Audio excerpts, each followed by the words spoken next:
What you're looking at is a kind of spatial construction that is based on my current research dealing with perspective, vision, illusion.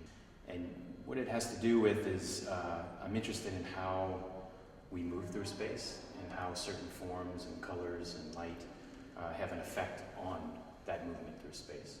So certain things that we see that we think are there, or certain reflections that happen, affect how we experience that space. So yeah, there was a lot involved on both computer modeling and physical modeling, and a lot of help to actually build this up.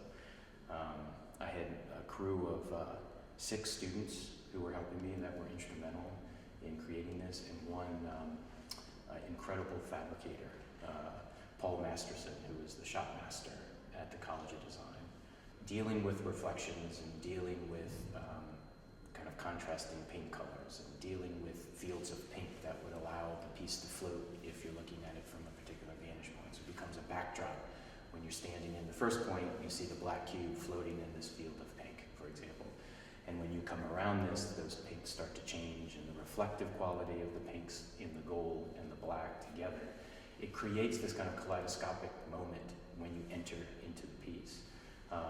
So all of the choices of colors were not necessarily random, they were kind of contributing to the ideas of illusion and how we see the space and the reflectivity of that space. And I use the line that it makes the visitor self-aware.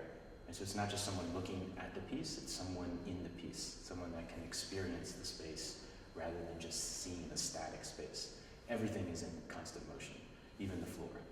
I think this is an architectural piece, and I think it's an architectural piece because it deals with all of the things that architects deal with. We think about vision, we think about experience, we think about movement through space, we think about color, we think about light, materiality, all of those things.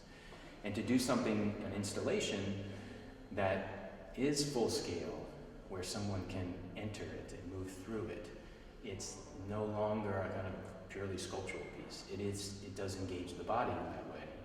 Essentially, at the point, there's a point in and around a black hole where the singularity is, where all known laws of physics do not apply.